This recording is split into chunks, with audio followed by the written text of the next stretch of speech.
Hello बच्चों, ये question आपका सिस्टम ऑफ पार्टिकल चैप्टर से है। देखिए क्वेश्चन में क्या कह रहा है। A car weight 1800 kg, the distance between its front and back axle is 1.8 metre. देखो बच्चों, ये फ्रंट एंड बैक एक्सेल क्या होता है। देखो बच्चों, जैसे कार के जो फ्रंट के जो टायर होते हैं ना, जो दो टायर वो आपस में जो कनेक्टेड होते हैं वो थ्रू एक्सेल कनेक्टेड होते हैं। ठीक है, ये जो है ये इसी को एक्सेल बोला जाता है। उसी तरीके से ये पीछे के जो टायर होते हैं वो भी थ्रो एक्सेल आपस में कनेक्टेड होते हैं। तो ये एक्सेल टू एक्सेल, ये जो फ्रंट एक्सेल और बैक एक्सेल जो है, इनका जो डिस्टेंस दे रखा है यहां से लेकर के यहां तक का डिस्टेंस वो 1.8 मीटर दे रखा है। ठीक है, तो यहां पे हमने कार कुछ इस तरीके से बना रही है। ठीक है, तो ये फ्रंट टायर है उसका, ये बैक टायर है। ठीक है, वैसे दो टायर होते हैं आगे के, पर कंफ्यूज मत होइए, अभी क्लियर हो जाएगा थोड़ी देर के बाद। तो बच्चों यहां पे क्या हो रहा है, ये उसका फ्रंट एक्सिल है, ये बैक एक्सिल है। तो यहां से लेकर के यहां तक का जो डिस्टेंस दे रखा है, ये वाला सेपरेशन, ये जो डिस्टेंस दे रखा है टोटल कितना दे रखा है, ये हमें दे रखा है, ये जो डिस्टेंस दे रखा है 1.8 मीटर टोटल हमें गिवन है। ठीक है, अब यहां पे कह रहा है, क्वेश्चन में आगे लिखा है it's centre of gravity is 1.05 metre behind the front axle. देखो ये फ्रंट एक्सेल बच्चों ये है, तो ये फ्रंट एक्सेल के बिहाइंड 1.05 मीटर पे जो है सेंटर ऑफ ग्रेविटी लग रहा है। तो यहां से पीछे, ठीक है, सेंटर ऑफ ग्रेविटी कहां पे लग रहा है, पीछे यहां पे लग रहा है। ठीक है, तो ये डाउनवर्ड डायरेक्शन में यहां पे मान लो यहां से लेकर के यहां तक का जो डिस्टेंस है, ये वाला जो डिस्टेंस है, ये वाला यहां से यहां तक का जो डिस्टेंस है वो 1.05 मीटर है, और ये टोटल तो 1.8 मीटर है। ठीक है, तो यहां पे सेंटर ऑफ ग्रेविटी लग रहा है। सेंटर ऑफ ग्रेविटी बच्चों कहां पे लगता है, इस कार का जो सेंटर ऑफ मास जहां पे होगा ना वहीं पे सेंटर ऑफ ग्रेविटी लगेगा। सेंटर ऑफ ग्रेविटी से कंफ्यूज मत हो जाना, सेंटर ऑफ ग्रेविटी का मतलब ग्रेविटेशनल फोर्स ही है। तो ग्रेविटेशनल फोर्स, इस कार पर जो ग्रेविटेशनल फोर्स लग रहा है वो कहां पे लगेगा, जहां पे इसका सेंटर ऑफ मास होगा। तो इसका जो सेंटर ऑफ मास है, कार का जो सेंटर ऑफ मास है, इस फ्रंट व्हील से जो है 1.05 मीटर बिहाइंड है। ठीक है, अब देखो ये हो गया आपका सेंटर ऑफ ग्रेविटी, मतलब ग्रेविटेशनल फोर्स, तो ये W है, कार का weight is equal to M into G. ठीक है, इतना समझ में आ गया। अब देखो बच्चों, ये जो कार का जो वेट है वो जो लग रहा है, कहां लग रहा है, ग्राउंड में लग रहा है। ठीक है, यहां पे ग्राउंड है, तो ग्राउंड के कांटेक्ट में ये टायर है। तो ये जो वेट लग रहा है विच इज M इंटू जी, ये किस पे लग रहा है, इस ग्राउंड पे लग रहा है। तो ये ग्राउंड भी क्या करेगा, इस टायर पे क्या लगाएगा, ऊपर की तरफ नॉर्मल रिएक्शन लगाएगा, मतलब फोर्स लगाएगा ऊपर की तरफ। ठीक है, तभी तो ये कार बैलेंस रहेगा। तो इस कार ने भी इस ग्राउंड पे कुछ डाउनवर्ड डायरेक्शन में फोर्स लगाया, तो ये ग्राउंड भी क्या करेगा, ऊपर की तरफ इस कार के टायर पे क्या लगाएगा, ऊपर की तरफ नॉर्मल रिएक्शन लगाएगा। तो ये नॉर्मल रिएक्शन मान लो ये R1 हो गई और ये आपकी R2 हो गई। अब हमें क्या करना है, यहां पे पूछ रहा है कि determine the force exerted by the level ground on each front wheel and each back wheel. हमें ये बताना है कि ये जो लेवल रोड है, इस लेवल रोड ने ये जो फ्रंट व्हील और बैक व्हील में जो फोर्स लगाया है, जो ये R1 फोर्स और R2 फोर्स लगाया है, जिसे हम नॉर्मल रिएक्शन बोल रहे हैं, इसी को हमें कैलकुलेट करना है। ठीक है, अब देखो कैसे कैलकुलेट करेंगे, बहुत सिंपल है। देखो बच्चों, ये जो कार है ये तो अभी बैलेंस हो रही है, रेस्ट में। ठीक है, इसका मतलब ये जो डाउनवर्ड डायरेक्शन में जो फोर्स लग रहा होगा, ये जो डाउनवर्ड डायरेक्शन में जितना फोर्स लग रहा होगा ना, उतना ही मैग्नीट्यूड का फोर्स ऊपर की तरफ भी लग रहा होगा, इसीलिए बैलेंस हो रखे होंगे। कहने का मतलब ये है, ऊपर की तरफ क्या लग रहा है, R1 प्लस R2 लग रहा है। तो ये R1 प्लस R2 किसके इक्वल होगा, इस M इंटू जी के इक्वल होगा, विच इज W। ठीक है, विच इज W। तो R1 प्लस R2 की जो वैल्यू होगी इस mg के ही इक्वल होगा, W is equal to mg। तो R1 plus R2 is equal to M कितना दे रखा है, 1800 kg। 1800 इंटू जी की वैल्यू कितनी होती है, 9.8। तो ये R1 plus R2 is equal to हो जाता है बच्चों, इसे अगर हम मल्टीप्लाई करेंगे तो इसकी जो वैल्यू आती है 17640 आती है। ठीक है, इतनी। तो बच्चों ये इक्वेशन फर्स्ट हमें मिल गई है। ठीक है, ये इक्वेशन फर्स्ट है। अब देखो यहां पे अभी नेक्स्ट इसे आगे कैसे सॉल्व किया जाए।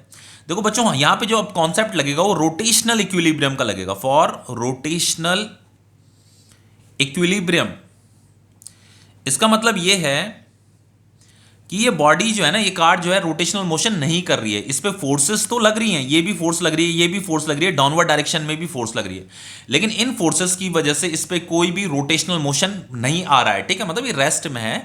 तो हम क्या बोलेंगे इसे, अगर किसी बॉडी में, किसी रिजिड बॉडी में अगर आप फोर्स लगा रहे हो, फोर्स की वजह से अगर उस पर कोई भी रोटेशनल मोशन नहीं आ रहा है, तो हम उस बॉडी को क्या बोलेंगे कि वो रोटेशनल इक्विलिब्रियम की स्टेट में, मतलब इक्विलिब्रियम की स्टेट में। तो अगर रोटेशनल इक्विलिब्रियम का मतलब क्या होता है कि नेट टॉर्क, जो कार पे जो नेट टॉर्क लग रहा है वो जीरो लग रहा है। ठीक है, मतलब इस पे कोई भी टॉर्क ये फील नहीं कर रही है, जिसकी वजह से ये रेस्ट में है, ये है कहने का मतलब। अब देखो जैसे बच्चों यहां पे इस पॉइंट पे कुछ फोर्स लग रहा था, इस पॉइंट पे भी कुछ फोर्स लग रहा था और इस वाले पॉइंट पे भी ये वाले पॉइंट पे भी कुछ फोर्स लग रहा था, ठीक है। तो हमने इसे ए पॉइंट बोल दिया, इसे हमने बी पॉइंट बोल दिया और इसे हमने सी पॉइंट बोल दिया, ठीक है। इस वाले पॉइंट को हमने सी बोल दिया। अब देखो हमें क्या करना है बच्चों, देखो नेट टॉर्क जीरो है, रोटेशनल इक्विलिब्रियम का होता है net torque zero, net torque on car कितना है, जीरो है। तो इसका मतलब ये है कि जो टॉर्क है at point A plus torque at point B plus torque at point C is equal to zero. मतलब A point B point C point में कुछ ना कुछ टॉर्क होगा, लेकिन ये फाइनली क्या है, कुछ क्लॉकवाइज है कुछ एंटी क्लॉकवाइज है, तो ये आपस में कैंसिल हो जा रहे हैं और जो रिजल्टेंट टॉर्क है वो कितना है, जीरो है। ये है कहने का मतलब, नेट टॉर्क जीरो का मतलब इसका जो रिजल्टेंट है, जो सम है, इसका जो सम आ रहा है वो जीरो आ रहा है, ठीक है। अब देखो टॉर्क एट पॉइंट ए कितना होगा, टॉर्क एट पॉइंट ए कैसे निकाले बच्चों, देखो टॉर्क का जो फॉर्मूला होता है वो क्या होता है, आर क्रॉस एफ। आर का मतलब क्या होता है, आर का मतलब सबसे पहले अगर आपको टॉर्क फाइंड करना है, इस ए पॉइंट पे कितना टॉर्क लग रहा है ये अगर आपको फाइंड करना है, तो सबसे पहले आपको एक ओरिजिन पॉइंट डिसाइड करना पड़ेगा, ठीक है। तो हम क्या करते हैं, ये ए पॉइंट बी पॉइंट और ये सी पॉइंट है, इनमें से कोई सा भी एक पॉइंट डिसाइड कर लीजिए, उसी को हम ओरिजिन पॉइंट मान लेंगे। तो हमने ये सी पॉइंट को ओरिजिन पॉइंट ले लिया है कि ये हम इस पॉइंट के अबाउट क्या निकालेंगे, टॉर्क निकालेंगे, ठीक है। तो हम इस सी पॉइंट के अबाउट क्या निकाल रहे हैं, ये जो ए यहां पे जो फोर्स लग रही है, इस फोर्स का टॉर्क निकाल रहे हैं कि इस फोर्स की वजह से यहां पे कितना टॉर्क जनरेट हो रहा है, इस पॉइंट के अबाउट निकाल रहे हैं, ठीक है। तो हमें यहां से लेकर के यहां तक का डिस्टेंस लेना है।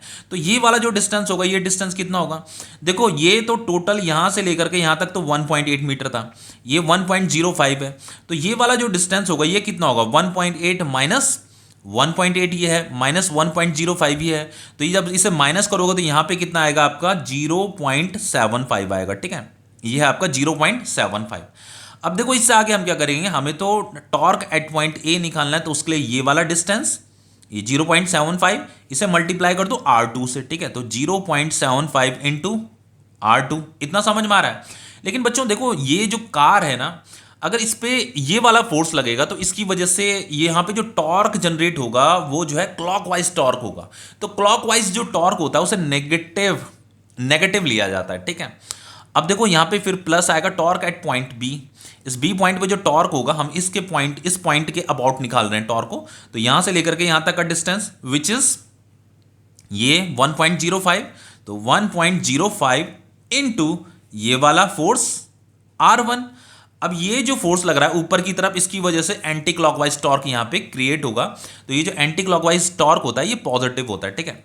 Plus torque at C point, तो देखो बच्चों यहां पे फोर्स डाउनवर्ड डायरेक्शन में लग रही है, ऑरिजिन पॉइंट भी यही है। तो यहां पे ये जो आर का वैल्यू होगा ना, torque is equal to R cross F होता है। तो देखो यहां पे तो आर ये था, यहां पे आर ये था, ठीक है। तो लेकिन यहां पे ये जो आर की वैल्यू होगी वो जीरो हो जाएगी, क्योंकि ऑरिजिन पॉइंट में ही फोर्स लग रहा है। तो यहां पे का एट पॉइंट सी जो टॉर्क होगा वो जीरो होगा, ठीक है। तो ये फाइनली क्या हो जाएगा, देखो हम इसे ऐसे लिख सकते हैं 1.05 into R1 is equal to, इसे राइट हैंड साइड में भेजूंगा तो ये पॉजिटिव हो जाएगा, ठीक है, 0.75 इंटू R2।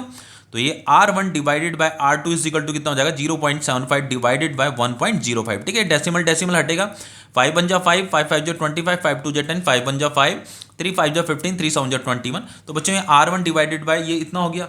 तो finally R1 is equal to क्या हो जाएगा, R2 इधर चल जाएगा 5/7, 5/7 मतलब 5R2 डिवाइडेड बाय 7। तो हम क्या करते हैं, इस R1 ये जो वैल्यू है ना, इस वैल्यू को यहां पुट कर देते हैं, इस वाले फॉर्मूले में पुट कर देते हैं। तो हमारे पास ये इक्वेशन थी R1 plus R2 is equal to 17640। तो ये R1 की वैल्यू को मैं यहां पुट कर रहा हूं, ठीक है। ये 5/7 R2 plus R2 is equal to 17640, ठीक है। तो यहाँ पे एलसीएम कितना आ जाएगा, 7 आ जाएगा। तो ये 5R2 हो जाएगा, ये 1 7 जा 7, ये 7R2 हो गया, ये 17640 हो गया, ठीक है।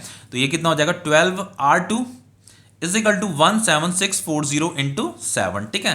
तो ये R2 इज इक्वल टू कितना हो जाएगा आपका 17640 इंटू 7 डिवाइडेड बाय 12 हो जाएगा, ठीक है। तो इसे मैं कैलकुलेटर से सॉल्व करके बताता हूं आपको कितनी आ रही है इसकी वैल्यू।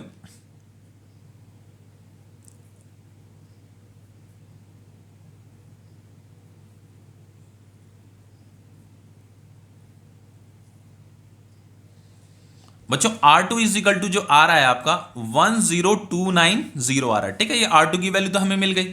अब देखो हमें ये R1 भी फाइंड करना है। तो R1 कैसे फाइंड करेंगे, बस इस वैल्यू को यहां पुट कर दीजिए इस फॉर्मूले में। R1 plus R2 is equal to 17640 हमें गिवन था। तो ये R1 इज इक्वल टू हो जाएगा 17640 माइनस R2। तो R2 की वैल्यू ये है, ठीक है। तो ये हो जाएगा आपका 10290, ठीक है। तो R1 इज इक्वल टू, ये 0 से 0 कट जाएगा, ये 14 माइनस 9 कितना होता है 5 होता है, तो ये फाइनली यहाँ पे कितना हो जाएगा 5 माइनस 2 3 हो जाएगा, फिर ये 7, ठीक है। तो ये कितना आ रहा है आपका 7350 आ रहा है। R2 इतना आ गया।